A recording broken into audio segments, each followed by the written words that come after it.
សួស្ដីពុកម៉ែបងប្អូនលោកយាយលេខតាឡើយជួបជាមួយនឹងស្មាត់ដៃថ្មីស្មាត់ដៃថ្មីបងប្អូនស្មាត់ដៃថ្មីបាទ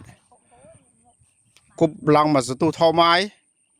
អត់ទាន់បានត្រីមួយនៅឡើយទេអំបិលហើយតាណាអំបិលរសជាតិប្រៃអំបិលរសជាតិប្រៃ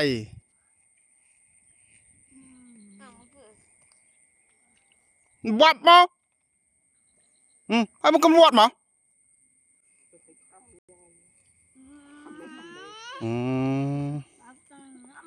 មកតែឲ្យទុករូបពេកវាប្រឡែងបាត់មិនខំដែរមិញតែន